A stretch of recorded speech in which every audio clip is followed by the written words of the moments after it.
오늘 마태복음 24장에 나타난 그 징조와 똑같이 지금 가고 있잖아요.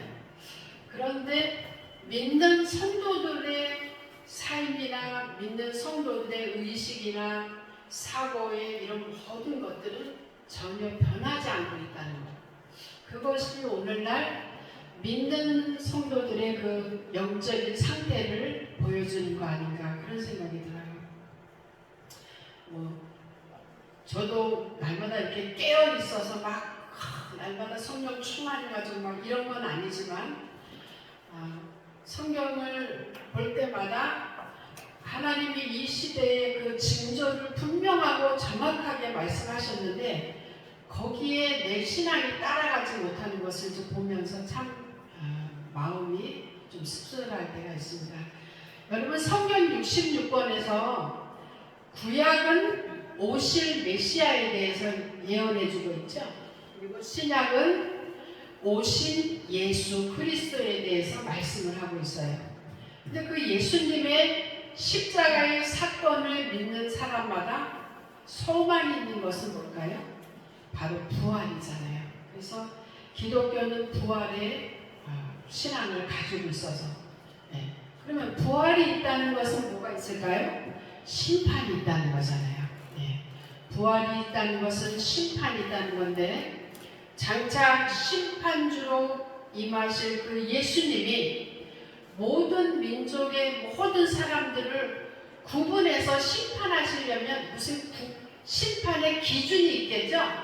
그 바로 기준이 오늘 우리가 야고보서에서 요약적으로 말씀한 것처럼 행함이 있는가 없는가, 그 믿음을 보시고 심판의 기준을 삼으신다는 것을 미리 결론적으로 말씀드립니다. 금방도 말씀드렸지만 예수님의 재림이 있다는 것은 심판이 있다는 것이고, 심판이 있다는 것은 바로 기준이, 심판의 기준이 있다는 거, 그거를 꼭 기억을 하셨으면 좋은데요. 행함 없는 믿음을 가지고 그 기준을 삼는다, 결론적으로 말씀드렸다 그랬죠. 그래서 기독교는 중간 자리가 없어요. 천주교는 그 가운데가 있다 그러잖아요. 연옥이라는 데가 있어가지고, 거기 있다가 조금 잘하면 천국 가고 못하면 지옥 가고 뭐 이런 설명을 좀 하더라고요. 근데 그거 아닙니다. 자, 심판의 때에 예수님께서 비유로 말씀하셨는데 양과 염소로 비유로 하셨잖아요.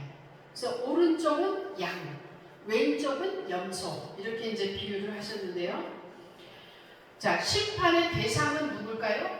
이 땅에 있는 모든 민족이 심판의 대상이 되겠죠.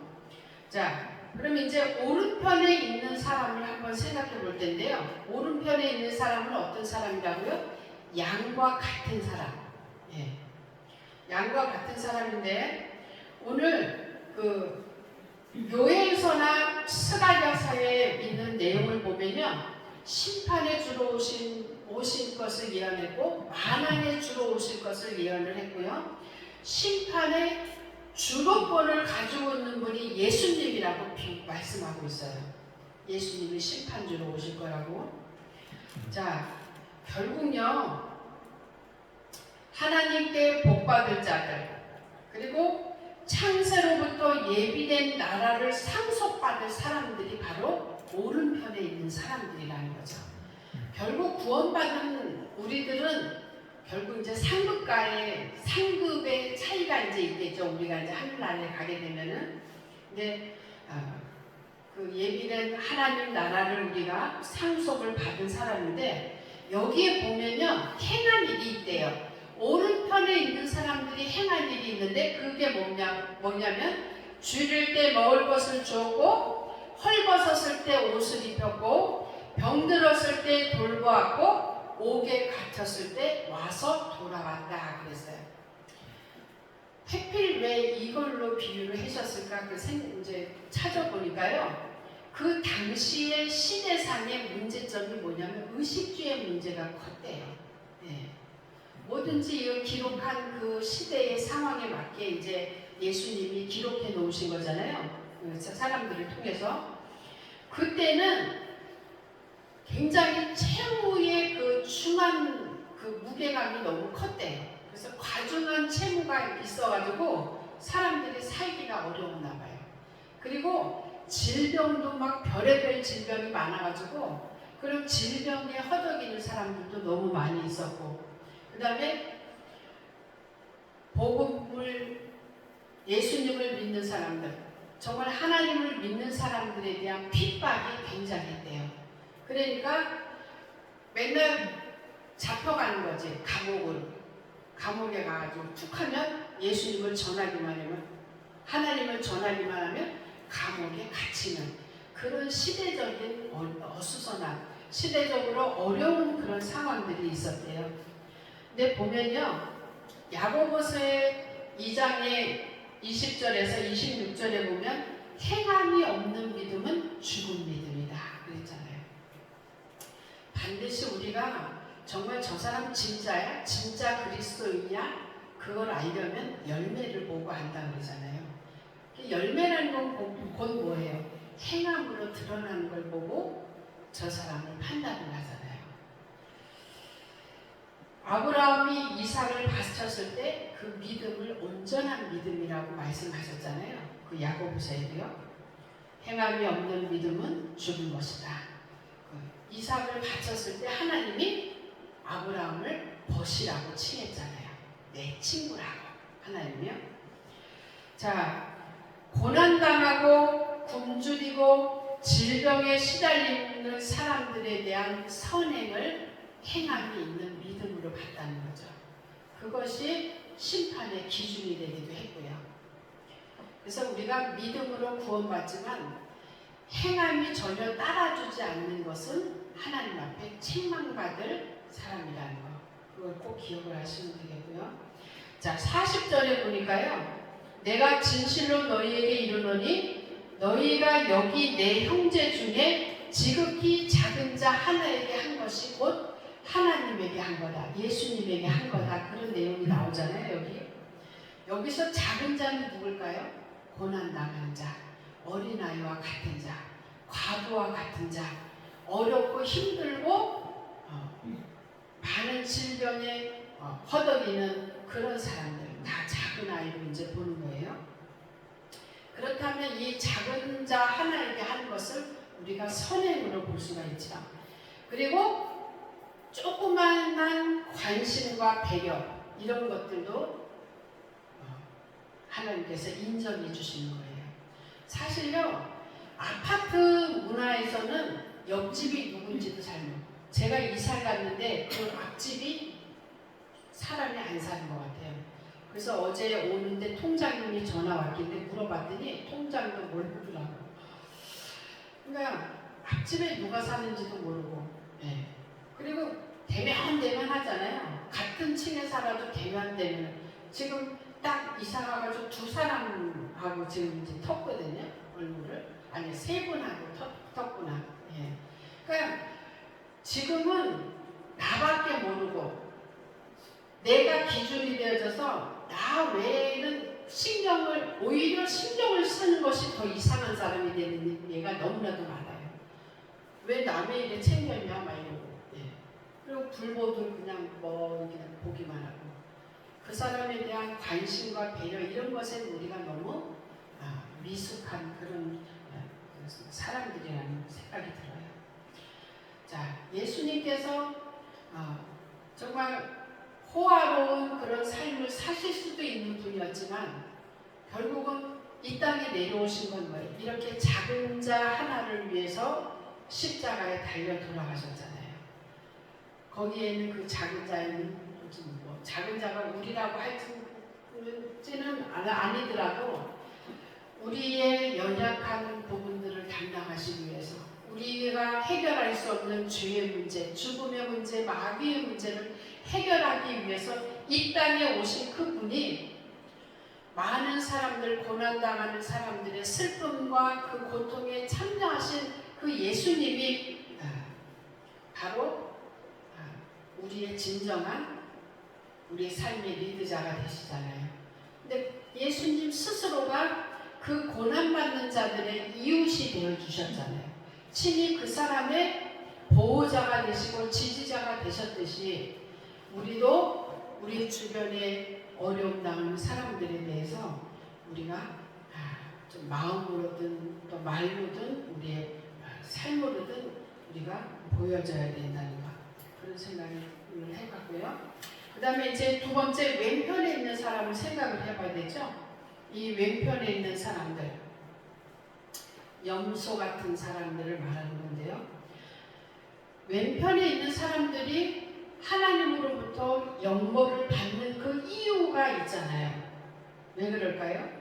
이 왼편에 있는 자들을 저주받은 자들, 또 마귀와 또 마귀의 그 쫄개들을 위해서 예비된 그 영원한 지옥불에 들어가려고 했던 그곳에 왼편에 있는 사람이 들어가게 되잖아요.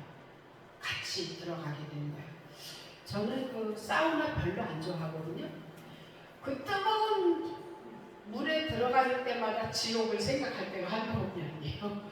막 너무 막 저기 막 톡톡톡톡 막히는데, 그래서 일본에 갔는데 온천이 유명하잖아요, 일본은요. 근데 별로 그렇게 가고 싶지가 않더라고. 그래가지고 그 저기 미지근한 데 가가지고 앉아가지고 있고 온천을 즐기지 못할 막 너무 숨이 가까워오고 막 이 뜨거운 거 너무 싫어가지고 이제 그렇게 저기 했었는데요. 자, 근데 결국 이 저주받을 자들이 행한 일이 뭘까요? 목마를 때 마실 것을 안 줬어요. 나그네 되었을 때 영접하지도 않았고, 헐벗었을 때 옷 주지도 않았고, 병들고 감옥에 갇혔을 때 돌보지도 않았다. 이 사람들은 예수님이 그렇게 말하니까 막 변명을 하잖아요. 언제 예수님이 저기 오셔가지고 그럴 때가 있었나, 막 이런 식으로 이제 하나님 앞에 막 항변을 하잖아요. 자, 이런 사람들은 전혀 돌아보지 않는 사람들은 예수님과 관계가 없는 사람들이라고 했어요. 예수님에게 분리되어 있는 사람들이라고 했어요. 바깥 어두운 곳에서 일을 갈며 고통받는 그런 사람들이 된다는 거예요. 참 제일 불쌍한 사람은요, 시큰 교회 다니다가 지옥 가는 사람인 것 같아요. 예, 얼마나 불쌍해. 그게 부모에 의해서 강요를 받았든 어떤 환경에 의해서 했든 그저 그냥 들락날락 교회에 뜰만 밟고 다녔던 사람, 이런 사람들이 제일 억울할 것 같아요. 저기 고린도서에 그런 말씀이 있잖아요. 정말 우리가 부활이 없다면 우리가 가장 슬픈 사람, 가장 미련한 사람이고 가장 비참한 사람이라고 그러잖아요. 거기서 확실히 기독교는 부활이 있고 재림주로 오실 그 예수 그리스도가 우리에게 오실 것이고, 이거에 대한 분명한 확신이 없으면 우리가 그동안의 교회를 왔다 갔다 하면서 버린 그 시간, 버렸다고 표현을 하면 좀 그렇지만, 예, 와서 드린 헌금, 와서 내놓은 그 체력, 이런 모든 것들을 우리가 아무것도 아니라는 거예요. 자, 그래서 믿는 사람들이 더 적극적으로 상대방의 필요에 좀 우리가 좀 채울 수 있는 그런 우리가 돼야 된다는 거. 열심히 그 봉사만 해러 다니라는 그런 말이 아니잖아요. 그런 사람을 찾아다니라는 말은 아니지만, 우리가 이 땅에 살면서 우리와 같은 이웃, 우리와 함께 저기 공동체 생활하는 이런 사람들의 필요를 채울 수 있는 여러분이 되었으면 좋겠습니다. 마태복음 19장 19절에 이웃을 내 몸처럼 사랑하고, 디모데후서 3장 3절에 사람과 사람 사이의 관계가 황폐되어 가잖아요. 참 안타까운 일이, 너무 이 살기는 좋아졌잖아요. 참 돈 있으면 내가 갖고 싶은 것, 내가 원하는 것을 모두 다 가지는 이런 풍요로운 그런 시대에 살면서 사람은 정신이 온전해지지 않냐고. 오히려 더 마음의 여유가 없어지고 더 피폐해지는 건 왜일까요? 하나님을 만나지 못해서 그렇겠죠. 예. 정신질환자들이 너무너무 많은 것 같아요. 저 사람 분명히 멀쩡한 것 같은데 이상 행동 반응을 보여요. 예. 최근에 우리 요양원에도 엄청 똑똑한 사람이에요. 변호사 자격증은 없지만 변호사를 남부러워할 정도로 똑똑한 사람이에요. 대학 교수라고, 대학을 어디 나왔는지 모르지만 하여튼 교수라고 명명을 하고 자기 스스로를 활동가라고 불러달라고 할 정도로 막 당당해. 근데 알츠하이머 치매 진단을 받고 깜빡깜빡하는데 깜빡깜빡하는 그 정도가 너무 중해가지고 무거워가지고 아주 참 그런 분들 오면 돌발 행동들을 많이 하기 때문에 막 그리고 직업이 그래서 그런지 맨날 조사하러 다닌다, 뭐 저기 고발한다, 고소한다, 막 이런 것만 이제 해서 그런지 맨날 증거를 모으고 사진 찍고 막 맨날 그 삶이 이제 그렇게 되어진 사람이에요. 자, 결론적으로 여러분에게 말씀드리면요, 심판의 때에 오른편에 선다는 것은 하나님의 영광에 참여한다는 거예요. 네. 우리가 오른편에 서야 되겠죠? 우리도 그래서 함께 부활하신 예수님과 함께 우리가 승천해야 될 거 아니에요. 왼편에 선다는 것은 멸망의 나락으로 떨어진다는 거잖아요. 양이 염소보다 비싼 짐승이래요. 나도 잘 몰랐는데 조사해 보니까 그래요. 양은 흰색이고 염소는 대부분 검은색이잖아요. 예. 그래서 이거를 흰색과 검은색, 선과 악, 생명과 멸망 이렇게 나눠지더라고요. 하나님을 목자로 본다면 목자에게는 뭐 백성이 있겠죠.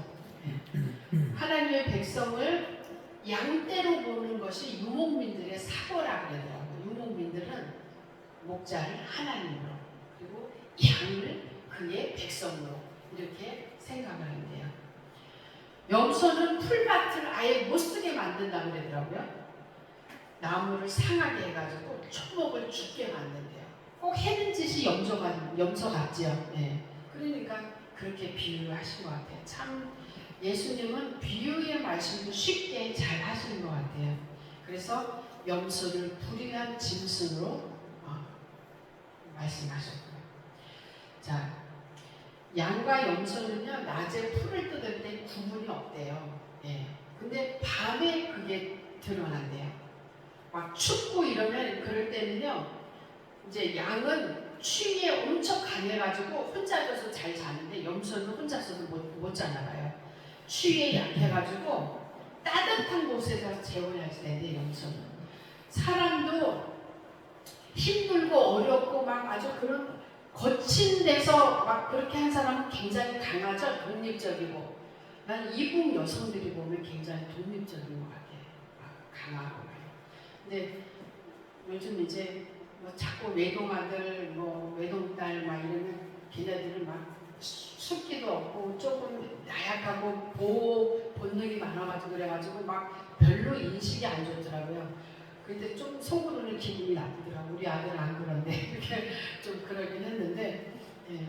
그래서 결국 중요한 것은 그리스도인으로서 우리가 해야 할 일을 하지 않는 것이 죄다. 예. 해야 된다는 거예요. 제가 이제 신우의 선생님들한테 그랬어요.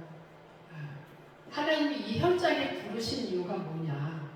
제가 그 사모로 있으면서 이제 직업을 갖는 것에 대해서 굉장히 고민을 많이 했었거든요. 그 당시에는. 근데 제가 어떤 책을 읽다가 일은 밥벌이가 아니라 소명이다. 그 문장에 제가 딱 생각을 바꿨잖아요. 물론 제가 인간적인 이유는 있었어요. 아버님이 이제 적정 그 나이까지 이제 고등학교 때까지는 제가 그냥 공부를 했지만 대학을 가고 싶었는데 아버지가 이제 조금 좀 직업이 갑자기 전도한테 탁 이렇게 되는 바람에 직업을 상실하시는 바람에 제가 이제 갈 수 없는 상황이 돼서 굉장히 원망을 많이 했었거든요.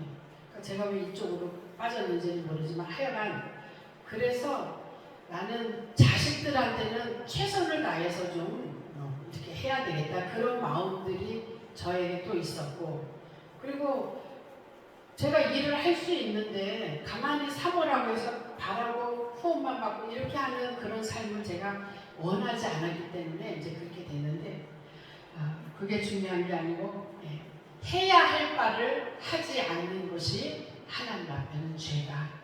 그래서 정말 여러분 그냥 성도만 되지 마시고요, 제자가 되셔야 돼요.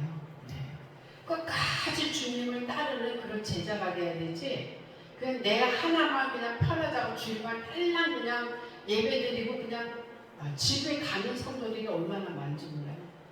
우리도 군산에 오는 날은 그래도 오전 오후 예배드리지만 이제 인천이나 서울에서 드릴 때는 제가 오전 예배밖에는 드리지 못하지만 우리의 마음이 어디에 가 있는지, 성도는 예수님을 믿는 사람과 안 믿는 사람이 무엇이 다른지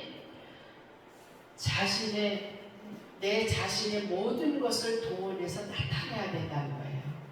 그것이 내 달란트로 나타나게 되든 또 내 말로 나타나게 되든 내 삶의 모습으로 나타나게 되든 어떤 방식으로든지 그리스도인이라는 것이 드러나야 된다는 거야.